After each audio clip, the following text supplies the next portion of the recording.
Hi, my name is Jennifer Howard, and today I'm going to be talking about how to make it work with someone who identifies as a 2 on the Enneagram.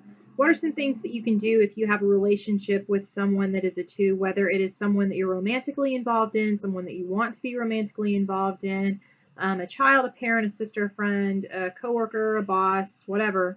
What are some things that you can do to make that relationship better? How can you love them better? That's the topic of today's video. So I'm going to give you guys just a couple of pointers that I've come up with based on the feedback that I've gotten from various 2s in my life and observations and just kind of intuitive things that I've picked up on.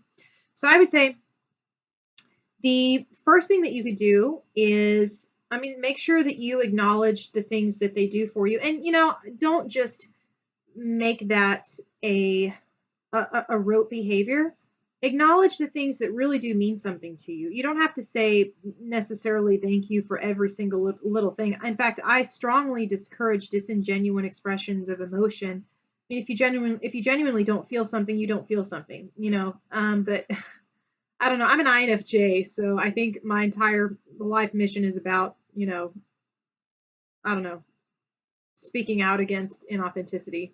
But find things that they do for you that you genuinely do appreciate and communicate to them that you appreciate that. Express thankfulness for that. Let them know that's important to them because 2s are always striving to make other people happy.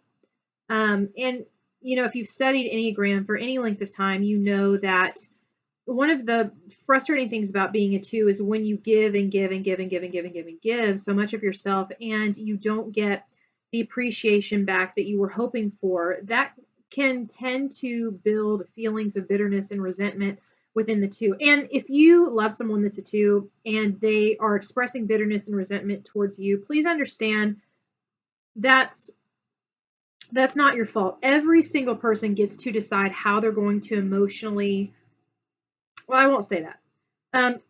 You're going to have the emotional reactions that you're going to have. They come up. There's really not much you can do about that, but every person gets to decide which emotion they're going to listen to, which ones they're going to feed, which ones they're going to dwell on. And so if you have a 2 in your life that is constantly, playing the martyr, kind of taking on a more unhealthy type 2 role, that's not on you.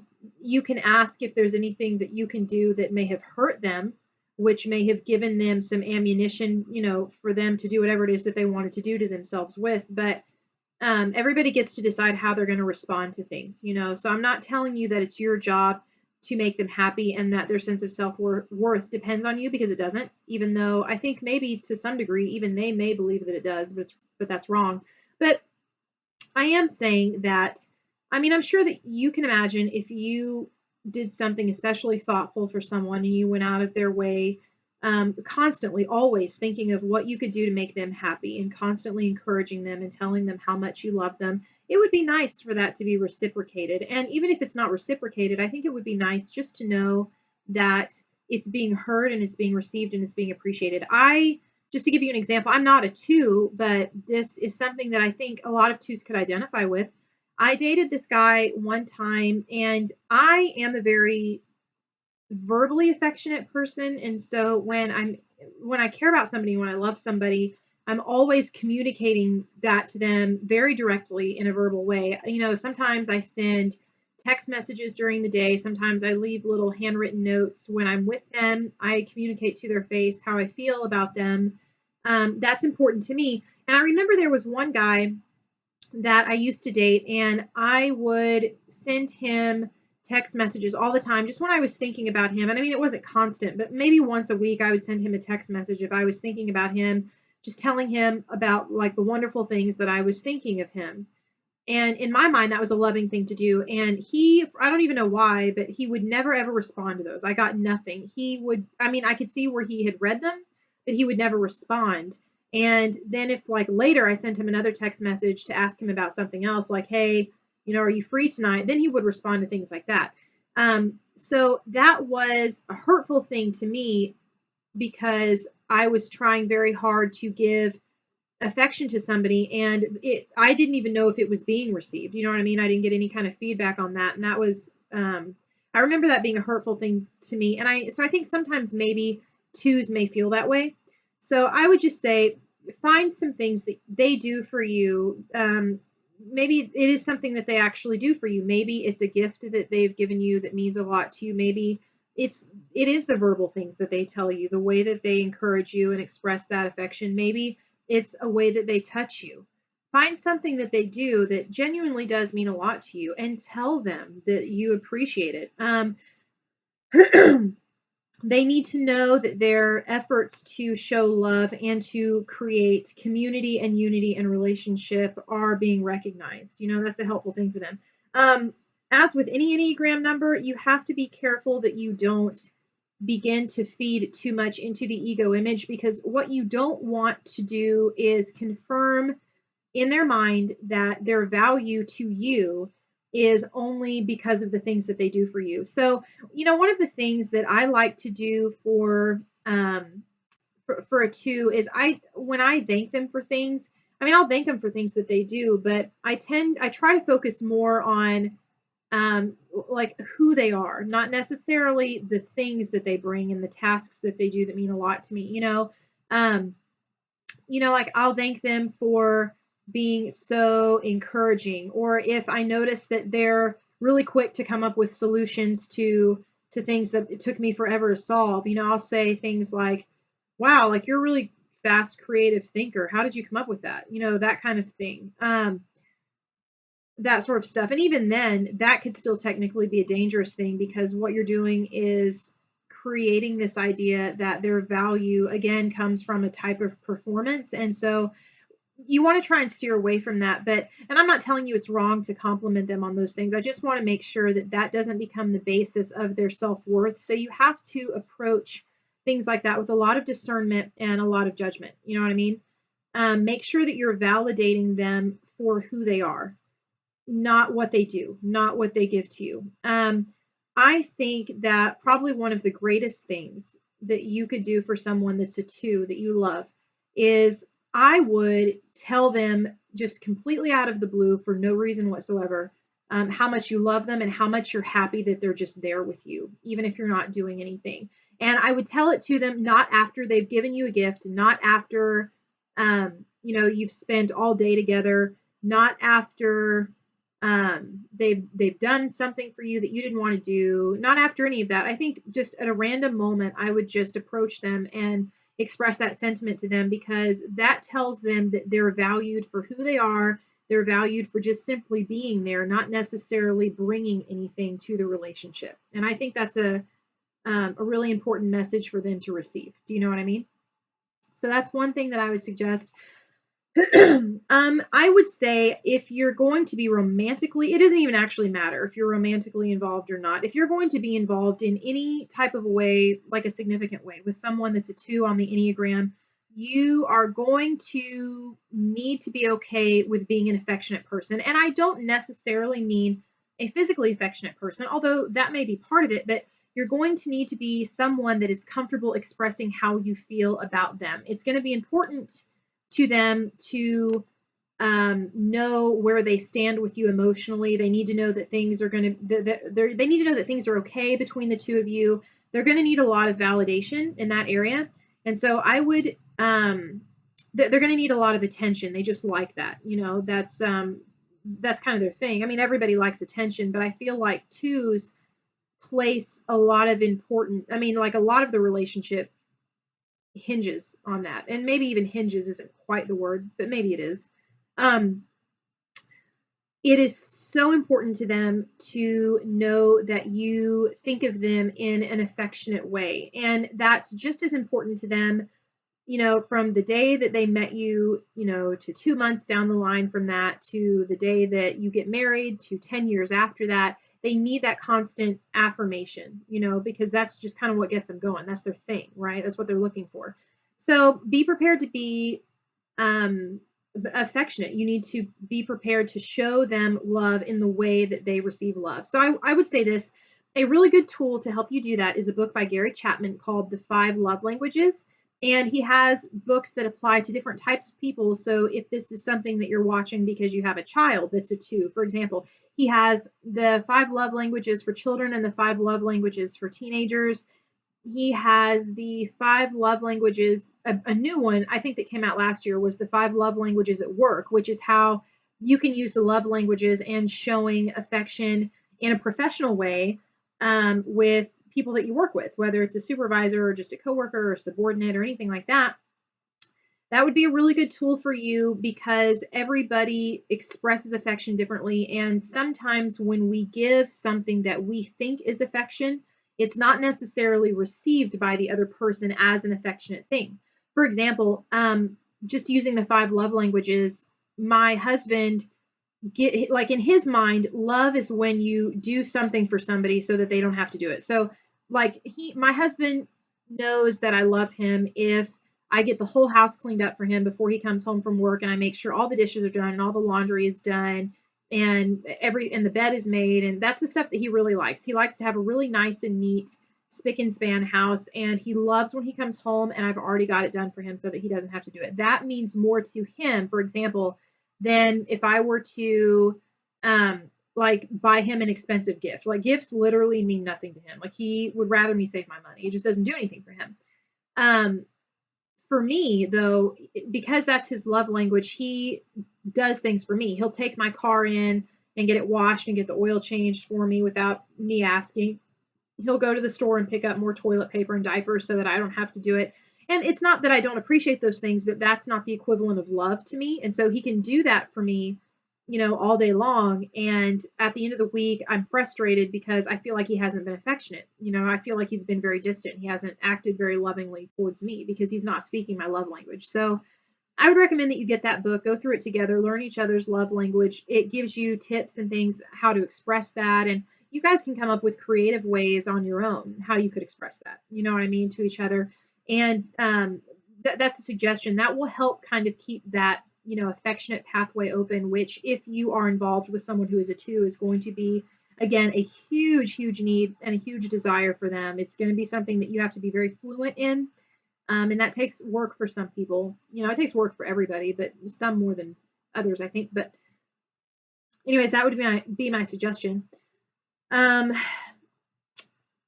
would also say if you are if you're in an intimate relationship of any kind with someone that is a 2 on the Enneagram, you want to be very cautious with how you deliver criticism.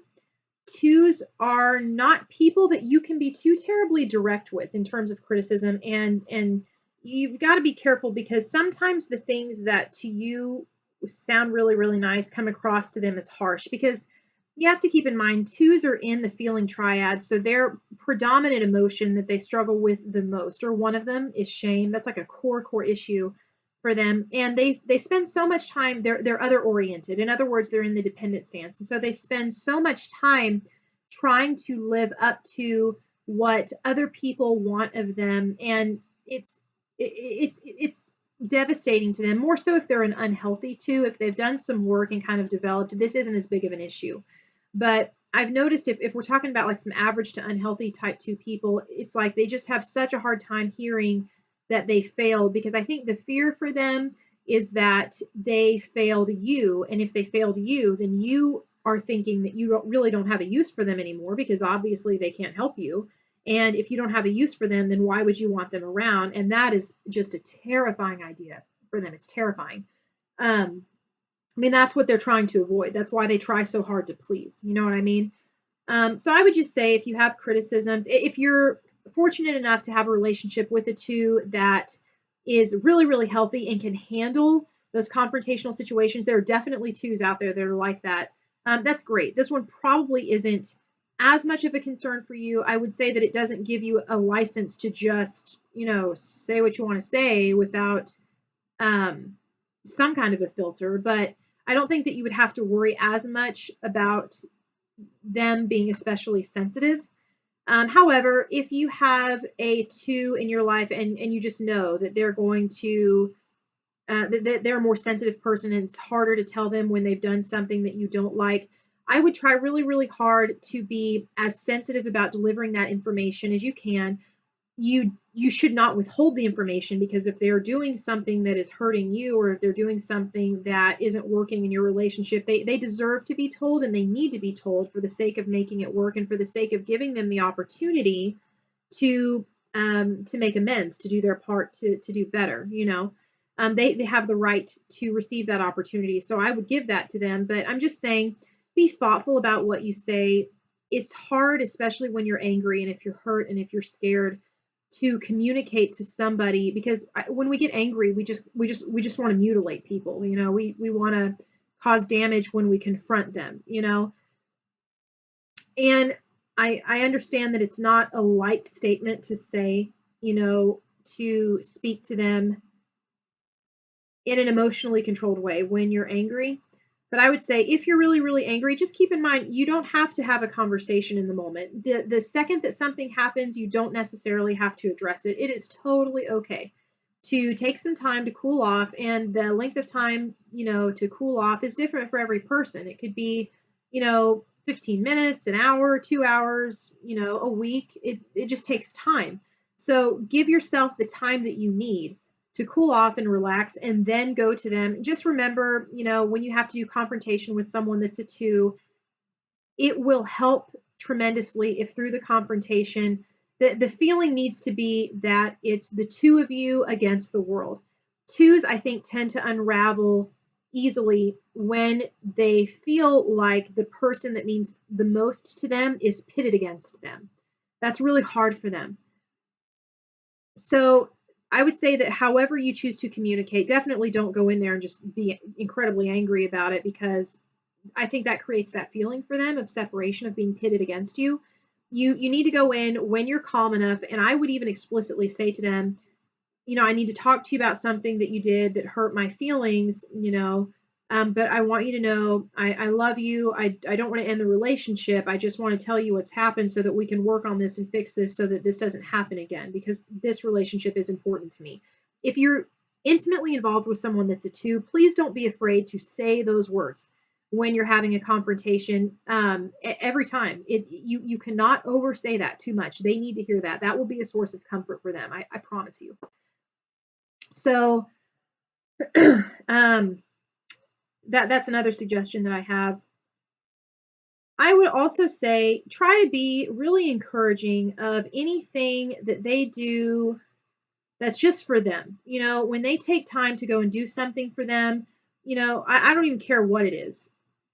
Please try to encourage that. If they have dreams and things that they would like to do with their life, long-term goals, please encourage that.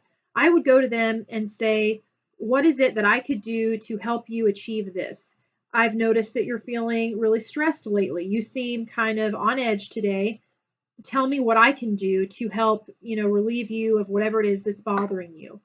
You know what I mean? Try and just encourage them to take time to think about themselves, because listen, I don't care how much it seems.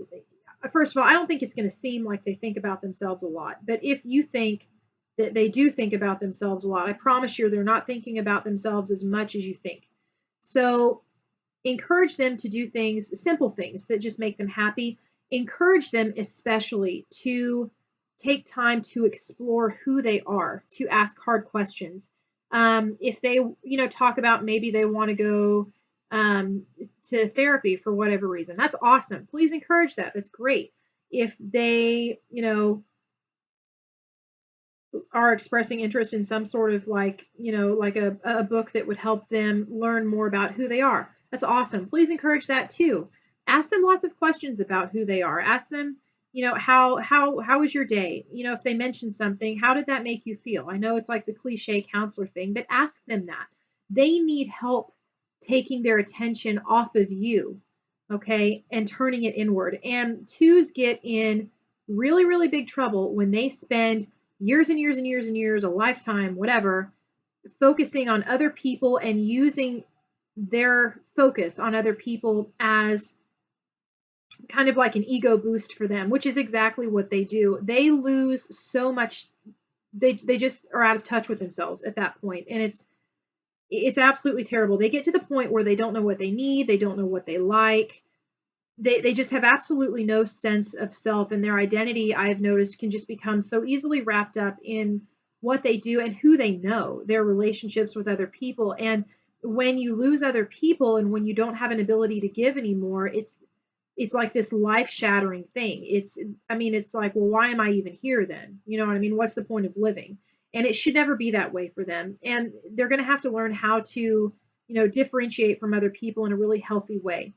And part of, if you love someone that's a 2, whether it's a child or a friend or a spouse, one of the things that you can do is just encourage anything that they do for themselves. If they want to go and have time alone for a little while to meditate or to color or to watch a movie that you don't like and they want to watch it by themselves, like, absolutely go ahead and encourage that. You know what I mean? Not that you don't want to spend time with them, of course, but just let them know that you're okay with it. You're not going to be mad if they want to go do their own thing, So I strongly encourage that one because they need a lot of encouragement for that, because they're not apt to just do something for themselves because they'll feel so terribly guilty because they feel like they should be doing things for you instead. They tend to feel pretty selfish when they choose themselves over somebody else, and remind them that they're not selfish at all. It's actually quite wise to do things for themselves. You have got to take care of yourself because otherwise you're not going to have anything left to give to anybody.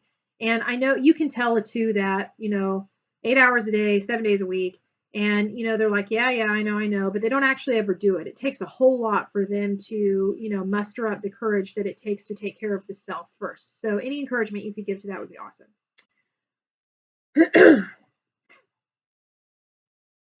I would try as best as you can to create a relationship with them that is emotionally safe. That's another key point.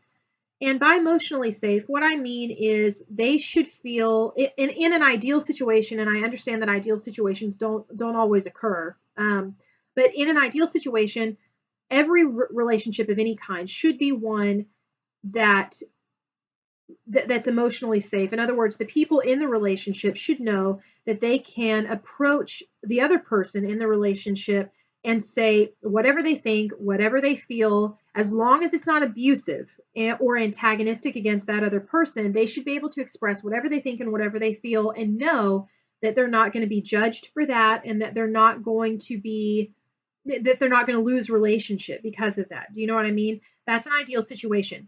Everybody wants that. 2s want that as well. And I think the reason that I kind of hone in on this point for them, it's an important thing again for everybody, but for 2s especially, because I think that even in those rare moments when 2s are really in touch with what they need, what they think, what they feel, what they want, they don't verbalize that. They're not going to tell you because, again, in their mind, well, that's selfish. And if I begin to spend too much time focusing on me, then I'm not useful to them because I'm not making them feel good. I'm not giving them what they need. I'm not giving them attention. If I don't give them those things, they may leave me. You see what I'm saying? So they need to know that they are engaged in a relationship where they can turn the attention on themselves for a little while and say whatever it is that they need to say, no matter how emotional or irrational it may be. And if you're involved intimately with a 2, you do need to understand that some of what they say is going to be very emotional and very irrational, as emotions tend to be very irrational. And it's not a bad thing, but they're just emotional people. They're in the heart triad. They experience life predominantly through their emotional function, which is fine. It's okay. So just create a safe place. And, so some things that you could do to create a safe place in your relationship is, when they talk to you and they come to you to express something, whether it's good, bad, ugly, whatever, just let them talk. Pay attention. I mean, don't just sit there and stare off into space, but let them talk. Don't interrupt. Don't give any feedback.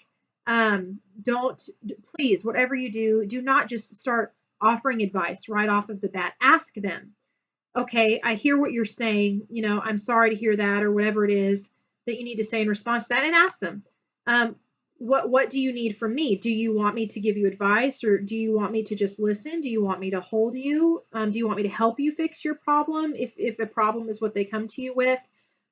Keep in mind that things that may be important to them may not be important to you. So don't judge. Don't assign value to what they say to you. If it's something that seems really small and insignificant to you, that's fine. But guess what? It's not your problem. It's their problem, and it means something to them. So validate that. I guess really that's kind of the underlying point that I'm trying to drive home with this is create a environment where they know that they can come to you and express whatever they need to express, and they're going to be validated. It should be such that they could come to you and even tell you if they're having a problem with you without fearing being judged or losing the relationship with you. Do you know what I mean?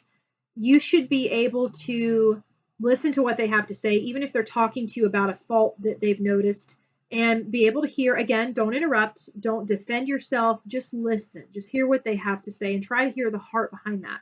Because in all likelihood, the reason they're coming to you is because they feel like whatever it is that you've done that's hurt them has created some sort of emotional wedge between the two of you, and they don't like that. So they're trying to figure out how to resolve the emotional turmoil that they feel so that they can feel close to you again, because that's important to them. You know, twos are fantastic people. I mean, everybody is good in relationships, and they bring different strengths to relationships in different ways and for different reasons. But one of the benefits of being in an intimate relationship with someone that's a two is that they are so relationally oriented. They put so much into, I don't think that we fully understand how much we rely on the relationships that we have with other people. And twos are the people that just foster everything in the world about creating and maintaining healthy, happy, successful, and fulfilling relationships. I'm a more practical person. I tend to be more concerned about things like money and staying healthy and eating healthy and things like that I bring into my home. And those are focuses and things that I offer to my family, in addition to a variety of other things. But, you know, twos more so than any other type on the Enneagram are so relationally centered. And I think it's easy to take advantage of that, because we look at that and we think, well, that doesn't earn any money. That doesn't solve any of my problems. You know, that doesn't, plan my retirement when I'm older. That doesn't help me get this job that I want. That doesn't help me decide what, my major for my degree should be. It's easy to think things like that, but we forget that all of life and the psychological development of any human being starts at home in the relationships that we have there. And twos are absolutely first and foremost about creating just the perfect nurturing environment for children, for anybody in the home. So I'm just saying, one of the ways that you can help them with that is just to validate what they say. You know what I mean? Just have an appreciation for the fact that they're trying to mend the relationship and validate what they say, even if they have something that they need to say about you that you did that was hurtful, or that you did that wasn't right, that they want to confront you about. Give them space to do that. It's okay. It's all right. Remember that they're not saying those things to you because they hate you, even though they may be angry and they may be hurt. Their ultimate goal underneath of everything, I don't care what the expression looks like, is to remove whatever obstacle is separating them from you emotionally, because they want to get back to that place where you can feel connected again, and they can make that atmosphere of emotional safety in their home. And so validating what they have to say is a way that you can do that, even if it's uncomfortable. And it takes practice, but that's an important thing for being in a relationship with a two.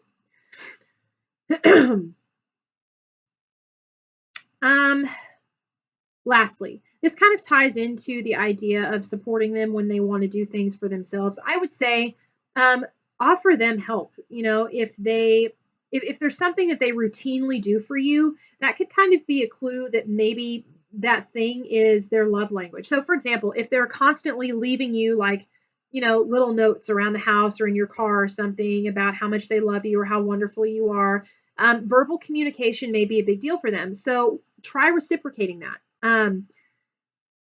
Encourage them to, I would check in with them every now and again, ask them, how are you doing today? Is there anything that you need from me? Whatever. And just see what they say. And they may or may not have anything that they need, but keep checking in. Don't wait on them to come to you for ask for help, because they're probably not going to. They may need you to kind of draw that out of them until they learn how to ask for help on their own. And that's a difficult thing for twos to do. That's a pretty big one for them. So the chances of you being in a relationship with a two that's already got that perfected is very slim. So don't be afraid to just check in with them every now and again. How are you doing? Is there anything that I can do for you? Is there anything that you need help with right now? Is there an area of your life that you feel isn't getting as much attention as you want it to? and hear their answer and then follow through with that and do whatever it is that you can to help with that. You know what I mean? So those are just the things that I would say about, type 2, things that you could do to try and, make that relationship work a little bit better. So as usual, questions, comments, any of that, if you're a 2 and you felt like um, these things were good suggestions for you, I would love to hear that. If you have things that you'd like to add, I'd love to hear that too. If you heard me say something in here and you're like, no, I don't think that's really applicable to me, I would also love to hear that. The feedback is great. So anyways, uh, just some ideas for type 2. Thanks.